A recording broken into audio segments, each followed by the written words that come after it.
रात के लगभग 9 बज रहे थे। तेज बारिश से पूरा शहर भीग चुका था। सड़क किनारे एक पुरानी चादर ओढ़े लगभग 23 वर्ष की युवती सुरभि चुपचाप बैठी थी। उसके सामने रखा कटोरा लगभग खाली था।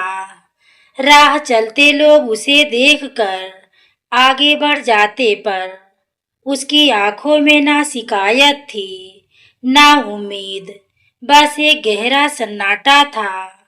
उसी समय शहर के प्रसिद्ध उद्योगपति महेंद्र प्रताप चौहान का बेटा आरव चौहान अपनी कार से वहां से गुजर रहा था। अचानक उसकी नजर उस लड़की पर पड़ी। उसने ड्राइवर से कार रोकने को कहा और खुद छाता लेकर सुरभि के पास पहुंचा। आरव ने धीरे से पूछा, बहन, कब से यहाँ बैठी हो? कुछ खाया है आज?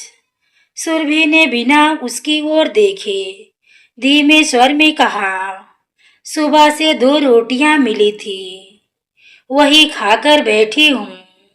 भगवान जितना लिखता है उतना ही मिलता है। आरव ने उसके लिए खाना मंगवाया, लेकिन सुरभि ने पहले पास बैठे 2 भूखे बच्चों को खाना दे दिया। आरव यह सब देखकर हैरान रह गया। वह बोला, तुम खुद भूखी हो, फिर भी अपना खाना दूसरों को दे दिया। सुरभि मुस्कुराई, भूख तो मुझे रोज लगती है साहब, लेकिन इन बच्चों की आंखों में जो डर है वह मुझसे देखा नहीं जाता। उस एक वाक्य ने आरव के दिल को भीतर तक झकझोर दिया। पहली बार उसे लगा कि गरीबी इंसान की मजबूरी हो सकती है, लेकिन इंसानियत उसकी सबसे बड़ी दौलत होती है। घर लौटने के बाद भी सुरभि का चेहरा उसके मन से नहीं निकला। अगले दिन वह फिर उसी जगह पहुंचा। फिर अगले दिन भी धीरे धीरे दोनों के बीच बातें होने लगी, लेकिन सुरभि ने कभी अपने अतीत के बारे में कुछ नहीं बताया। एक दिन आरव ने कहा, सुरभि, मैं तुमसे शादी करना चाहता हूँ। सुरभि जैसे पत्थर हो गई। उसकी आंखों से आंसू बह निकले। साहब, मजाक मत कीजिए। आपकी दुनिया अलग है, मेरी अलग। लोग हंसेंगे। आरव ने दृढ़ आवाज में कहा, मैं लोगों से नहीं, अपने दिल से रिश्ता जोड़ना चाहता हूँ। जब आरव ने घर में यह बात बताई तो महल जैसा घर गुस्से से कांप उठा। पिता महेंद्र प्रताप गरज पड़े, एक भिखारिन इस घर की बहू बनेगी? मेरे जीते जी कभी नहीं। माँ वंदना रोते हुए बोली, बेटा, बड़े बड़े घरों से रिश्ता आ रहे हैं, आखिर उस लड़की में ऐसा क्या है?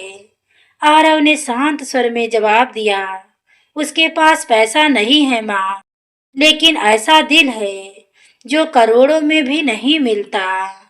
पूरा परिवार उसके खिलाफ खड़ा हो गया, लेकिन आरव अपनी जिद से एक कदम पीछे नहीं हटा। आखिरकार बहुत विरोध के बाद साधारण से मंदिर में दोनों की शादी हो गई। शादी में ना कोई शहनाई थी, ना बड़ी बारात, बस कुछ गवाह और भगवान के सामने लिए गए 7 फेरे। लेकिन किसी को यह अंदाजा भी नहीं था कि विदाई के समय सुरभि के हाथ में रखा हुआ पुराना कपड़े का छोटा सा थैला पूरे चौहान परिवार की किस्मत बदलने वाला था। मंदिर से विदाई का समय आ गया। सुरभि ने एक बार पीछे मुड़कर देखा। उसके पीछे रोने वाला कोई अपना नहीं था। उसने चुपचाप मंदिर की सीढ़ियां को छुआ और भगवान से प्रार्थना की, हे भगवान, आज तक जो भी दुख दिया स्वीकार किया। अब मुझे इतनी शक्ति देना कि मैं इस परिवार का सम्मान कभी कम ना होने दूं। उधर चौहान परिवार के लोग विदाई की रस्म भी बिना मन के निभा रहे थे। महेंद्र प्रताप के चेहरे पर नाराजगी साफ दिखाई दे रही थी। रिश्तेदार भी धीरे धीरे ताने कस रहे थे। एक महिला फुसफुसाई, करोड़पति घराने की बहू बनने के लिए आजकल लोग क्या क्या नहीं करते। दूसरी ने हंसते हुए कहा, देखना 2 दिन में असली रंग सामने आ जाएगा। सुरभि ने सब कुछ सुना, लेकिन किसी को जवाब नहीं दिया। उसकी आंखें झुकी रही और होठों पर मौन था। उसी समय मंदिर के बाहर लगभग 70 वर्ष का एक बुजुर्ग भागता हुआ आया। उसकी सांसें तेज चल रही थी। उसने सुरभि को देखते ही कांपते हाथ जोड़ दिए। बेटी, आखिर मैं तुझे ढूंढ ही लिया। सुरभि की आंखें भर आई। वह तुरंत उसके चरणों में झुक गई। आरव ने आश्चर्य से पूछा, बाबा, आप कौन हैं? बुजुर्ग ने कहा, मेरा नाम हरिदास है। लोग मुझे साधारण आदमी समझते हैं, लेकिन इस लड़की ने मेरे लिए जो किया है वह कोई अपनी बेटी भी नहीं करती। महेंद्र प्रताप ने कठोर स्वर में कहा, अगर पैसे मांगने आए हो तो साफ साफ कहो। हरिदास की आंखों में आंसू आ गए। उन्होंने अपने कंधे से पुराना झोला उतारा और सुरभि की ओर बढ़ाते हुए बोले, बेटी, अब यह अमानत अपने पास रख लो। मैं अपना वादा पूरा कर दिया। सुरभि घबरा कर बोली, नहीं बाबा, अभी नहीं, अभी समय नहीं आया है। हरिदास ने गंभीर स्वर में कहा, समय आ चुका है। अब सच छिपाने का कोई कारण नहीं बचा। यह सुनते ही वहां खड़े सभी लोग एक दूसरे का चेहरा देखने लगे। महेंद्र प्रताप भी पहली बार चुप हो गए। झोले के भीतर से हरिदास ने एक पुरानी डायरी, कुछ सरकारी दस्तावेज और एक बंद लिफाफा निकाला। लिफाफे पर बड़े अक्षरों में लिखा था, यह पत्र केवल सुरभि की विदाई के दिन उसके ससुराल वालों के सामने ही खोला जाए। लिफाफा देखते ही सुरभि की आंखों से आंसू बहने लगे। उसने कांपते हाथों से उठाया, लेकिन खोलने की हिम्मत नहीं जुटा सकी। आरव ने उसका हाथ थामते हुए कहा, डरो मत सुरभि, अब जो भी सच होगा हम दोनों मिलकर उसका सामना करेंगे। सुरभि ने धीरे धीरे वह लिफाफा खोला। जैसे ही पत्र की पहली पंक्ति उसकी नजर के सामने आई, उसके हाथ कांपने लगे और अगले ही पल उसके मुंह से निकला, नहीं, यह सच आज भी जिंदा है। पत्र में ऐसा क्या लिखा था जिसे पढ़कर सुरभि के साथ साथ पूरा चौहान परिवार स्तब्ध रह गया। सुरभि के कांपते हाथों में वह पत्र था। उसकी आंखों से आंसू लगातार बह रहे थे। आरव ने धीरे से उसका हाथ थामा और कहा, सुरभि, अब सच छिपाने से क्या मिलेगा? जो भी है आज सबके सामने कह दो, मैं हर हाल में तुम्हारे साथ हूँ। सुरभि ने गहरी सांस ली और पत्र महेंद्र प्रताप की ओर बढ़ा दिया। उन्होंने जैसे ही पढ़ना शुरू किया, उनके चेहरे का रंग उड़ गया। पत्र में लिखा था, यदि यह पत्र आपके हाथों तक पहुंचा है तो समझिए मेरी बेटी ने अपने जीवन की सबसे कठिन परीक्षा पार कर ली है। मैं न्यायमूर्ति शेखर प्रसाद अपनी इकलौती बेटी सुरभि को आपकी अमानत सौंप रहा हूँ। महेंद्र प्रताप के हाथ कांपने लगे। उन्होंने अविश्वास से सुरभि की ओर देखा और पूछा, यह कैसे हो सकता है? तुम तो वर्षों से सड़क पर भीख मांग रही थी। सुरभि ने धीमी आवाज में कहा, हाँ बाबूजी, लोग मुझे भिखारी नहीं समझते रहे, क्योंकि यही मेरे पिता की आखिरी इच्छा थी। पूरा वातावरण शांत हो गया। रिश्तेदार जो दूर कुछ देर पहले ताने मार रहे थे, अब एक शब्द भी नहीं बोल पा रहे थे। हर किसी की नजर सुरभि पर टिक गई।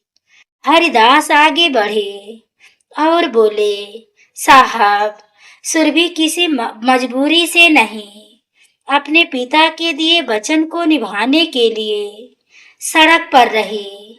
न्यायमूर्ति शेखर प्रसाद ने मरने से पहले मुझसे कहा था कि उनकी बेटी की शादी उसी घर में होनी चाहिए जहां लोग उसके संस्कार देखकर अपनाए, उसके नाम और दौलत को देखकर नहीं। महेंद्र प्रताप की आंखों में पश्चाताप उतर आया। उन्हें भर्राए स्वर में पूछा, लेकिन ऐसा कठोर निर्णय क्यों लिया गया? उन्होंने हरिदास ने डायरी खोलते हुए कहा, क्योंकि जब न्यायमूर्ति साहब पर झूठे आरोप लगे थे, तब उनके अपने रिश्तेदार उनकी संपत्ति के पीछे पड़ गए थे।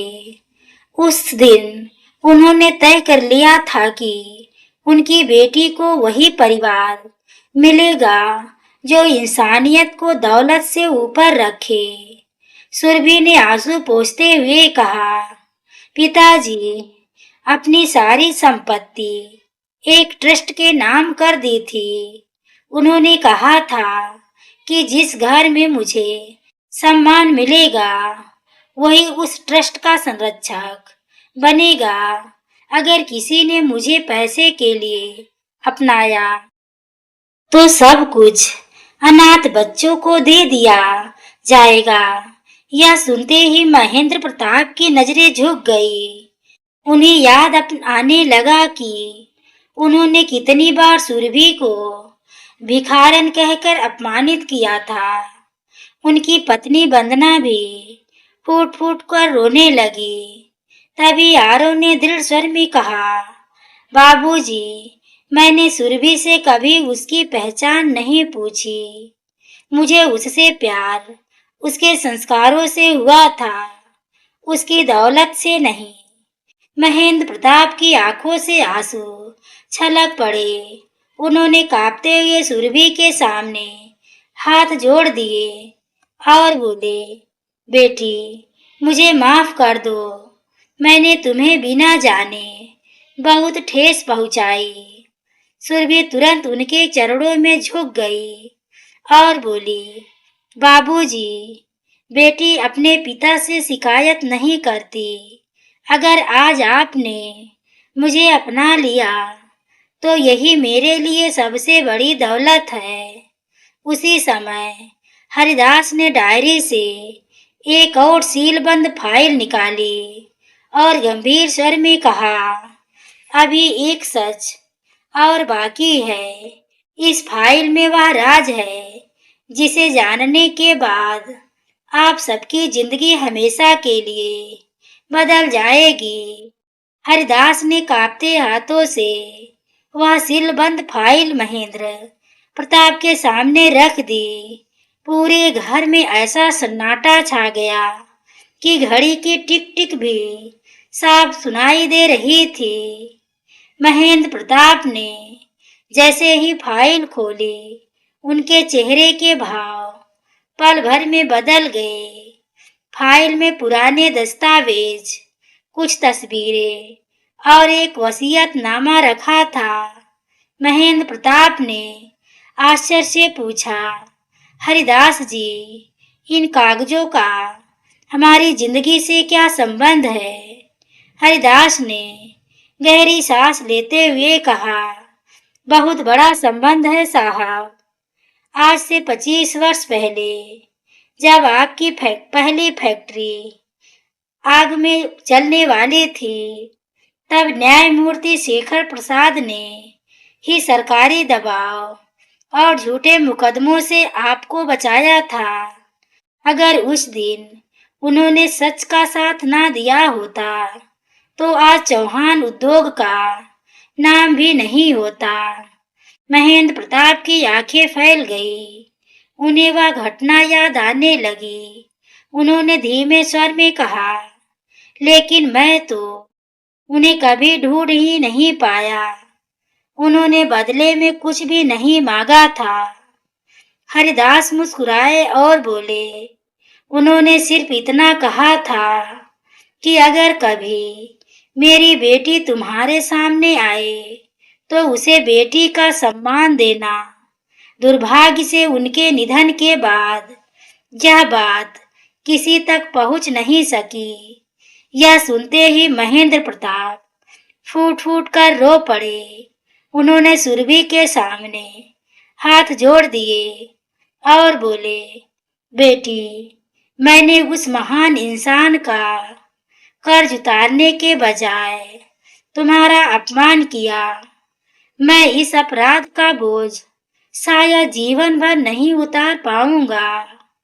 सुरभि ने उनके हाथ पकड़ लिए और बोली, बाबूजी, मेरे पिताजी हमेशा कहते थे कि गलती करने वाला नहीं, गलती मानने वाला इंसान बड़ा होता है।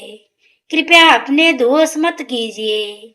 इतने में फाइल से एक और लिफाफा नीचे गिरा। उस पर लिखा था, इसे केवल सुरभि और उसके ससुराल वाले साथ बैठकर पढ़े। आरव ने लिफाफा खोला। उसमें लिखा था, मेरी बेटी के नाम जो ट्रस्ट है, उसमें करोड़ों रुपए नहीं, बल्कि 500 अनाथ बच्चों की शिक्षा और पालन पोषण की जिम्मेदारी है। जिस दिन मेरी बेटी को सच्चा परिवार मिल जाएगा, उसी दिन यह जिम्मेदारी उस परिवार को सौंप दी जाएगी। धन का मूल्य नहीं, सेवा का मूल्य समझना। पत्र पढ़ते ही वंदना की आंखों से आंसू बह निकले। उन्होंने सुरभि को गले लगा लिया और कहा, आज से तुम इस घर की बहू नहीं, मेरी बेटी हो। रिश्तेदार जो सुबह तक सुरभि को भिखारिन कहकर ताने दे रहे थे, अब शर्म से सिर झुकाए खड़े थे। किसी के पास कहने के लिए एक शब्द भी नहीं बचा था। लेकिन तभी बाहर से एक काली कार आकर रुकी। उसमें से एक अधेड़ व्यक्ति उतरा। उसके हाथ में अदालत का नोटिस था। उसने दरवाजे पर खड़े होकर ऊंची आवाज में कहा, सुरभि जी, अगर आपने 24 घंटे के भीतर यह फैसला नहीं लिया तो आपके पिता की पूरी विरासत और ट्रस्ट पर कानूनी संकट आ जाएगा। उसकी बात सुनते ही पूरे चौहान परिवार के चेहरे का रंग उड़ गया। अदालत का नोटिस देखते ही पूरे घर में बेचैनी फैल गई। महेंद्र प्रताप ने उस व्यक्ति से पूछा, आप कौन हैं और इस नोटिस में ऐसा क्या है कि आप सीधे हमारे घर चले आए? वह व्यक्ति शांत स्वर में बोला, मेरा नाम अधिवक्ता नरेश सक्सेना है। मैं न्यायमूर्ति शेखर प्रसाद के ट्रस्ट का कानूनी सलाहकार हूँ। यह नोटिस किसी मुकदमे का नहीं, बल्कि अंतिम निर्णय का है। अगर 24 घंटे के भीतर सुरभि जी स्वयं ट्रस्ट की जिम्मेदारी स्वीकार नहीं करती तो उनके पिता की पूरी संपत्ति और 500 अनाथ बच्चों का भविष्य सरकार के अधीन चला जाएगा। यह सुनते ही सुरभि की आंखें भर आई। उसने धीमे स्वर में कहा, मैंने कभी उस संपत्ति को अपना नहीं माना। मेरे लिए उन बच्चों की मुस्कान ही सबसे बड़ी दौलत है, लेकिन इतना बड़ा दायित्व मैं अकेले कैसे निभाऊंगी? आरव बिना एक पल गवाए उसके पास आया और उसका हाथ पकड़कर बोला, तुम अकेली नहीं हो सुरभि। अब यह जिम्मेदारी सिर्फ तुम्हारी नहीं, हम सबकी है। जिस दिन मैंने तुम्हारा हाथ थामा था, उसी दिन तुम्हारे हर सुख दुख का साथी बनने का वचन दिया था। महेंद्र प्रताप आगे बढ़े। उनकी आंखों में पछतावे के साथ गर्व भी था। उन्होंने दृढ़ आवाज में कहा, बेटी, आज से चौहान परिवार का हर सदस्य तुम्हारे पिता का सपना पूरा करेगा। जिस बेटी का मैंने अपमान किया था, आज उसी बेटी के साथ खड़ा होना मेरा सबसे बड़ा धर्म है। वंदना ने सुरभि के सिर पर हाथ फेरते हुए कहा, बेटी, भगवान ने तुम्हें इस घर में किसी कारण से भेजा है। अब यह घर सिर्फ हमारा नहीं, उन अनाथ बच्चों का भी होगा जिनके लिए तुम्हारे पिता जीवन भर लड़ते रहे। अधिवक्ता नरेश ने मुस्कुराकर कहा, मैं यही सुनना चाहता था। न्यायमूर्ति शेखर प्रसाद कहा करते थे कि असली विरासत जमीन जायदाद नहीं, बल्कि अच्छे संस्कार होते हैं। आज उनकी आत्मा जहां भी होगी, बहुत प्रसन्न होगी। अगले ही दिन पूरा चौहान परिवार ट्रस्ट के आश्रम पहुंचा। जैसे ही बच्चे सुरभि को देखकर दौड़े और दीदी आ गई कहकर उससे लिपट गए। महेंद्र प्रताप की आंखों से आंसू बह निकले। उन्हें पहली बार समझ आया कि सच्ची अमीरी बैंक बैलेंस में नहीं, बल्कि लोगों के दिलों में होती है। उसी समय आश्रम की सबसे बुजुर्ग महिला सरस्वती अम्मा धीरे धीरे सुरभि के पास आई। उन्होंने उसके सिर पर हाथ रखा और बोली, बेटी, तुम्हारे पिता ने मरने से पहले एक आखिरी राज मुझे सौंपा था। उन्होंने कहा था कि यह बात केवल उसी दिन बताना जब सुरभि को उसका सच्चा परिवार मिल जाए। सभी की नजरें सरस्वती अम्मा पर टिक गई।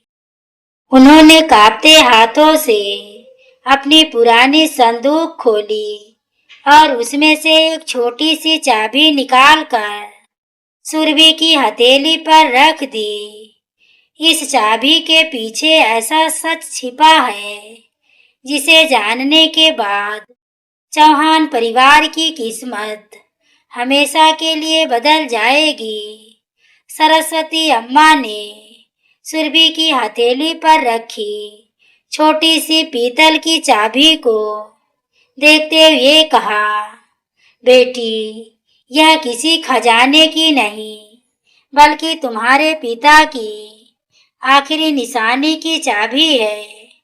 उन्होंने कहा था कि जब तुम्हें ऐसा परिवार मिल जाए तो जो तुम्हें तुम्हारी गरीबी नहीं, तुम्हारे संस्कारों के कारण अपनाए, तभी यह चाबी देना।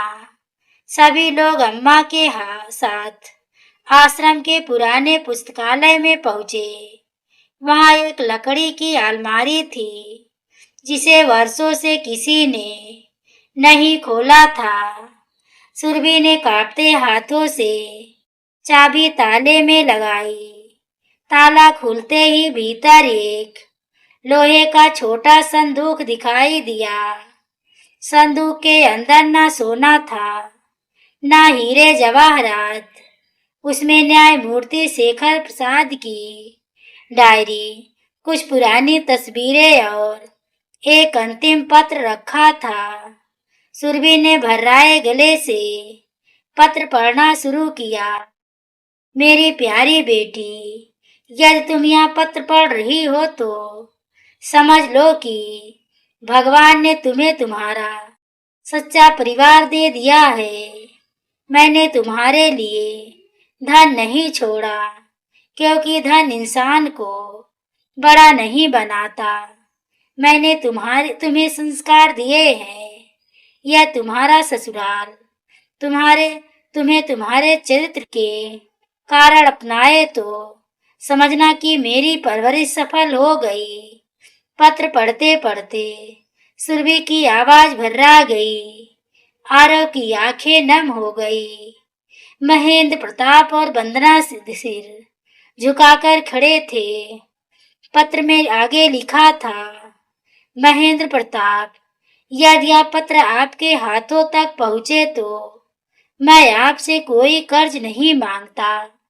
बस मेरी बेटी को वही सम्मान देना जो आप अपनी बेटी को देते। यही मेरे जीवन की सबसे बड़ी विरासत होगी। यह पढ़ते ही महेंद्र प्रताप फूट फूट कर रो पड़े। वे सुरभि के चरणों में बैठ गए और बोले, बेटी, मैंने तुम्हें पहचानने में बहुत देर कर दी। आज से तुम इस घर की बहू नहीं, मेरी बेटी हो। मैं वचन देता हूँ कि तुम्हारे पिता का हर सपना पूरा करूँगा।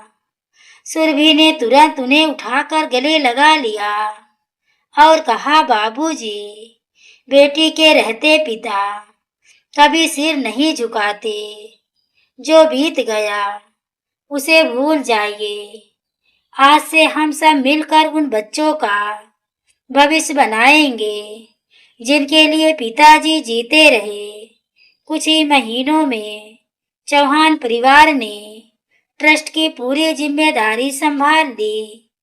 आश्रम में नए स्कूल बने, बच्चों के लिए पुस्तकालय और अस्पताल बनाए गए। जिन बच्चों के पास कभी 2 वक्त की रोटी नहीं थी, वे अब पढ़ लिख कर अपने सपने पूरे करने लगे। एक दिन वही रिश्तेदार जिन्होंने सुरभि को भिखारिन कहकर अपमानित किया था, आश्रम देखने आए। बच्चों को मुस्कुराते और सुरभि को दीदी कहकर गले लगाते देखकर उनकी आंखें शर्म से झुक गई। महेंद्र प्रताप ने सबकी ओर देखकर मुस्कुराते हुए कहा, जिसे तुम लोग भिखारी समझ रहे थे, वह तो हमारे घर की सबसे बड़ी दौलत निकली।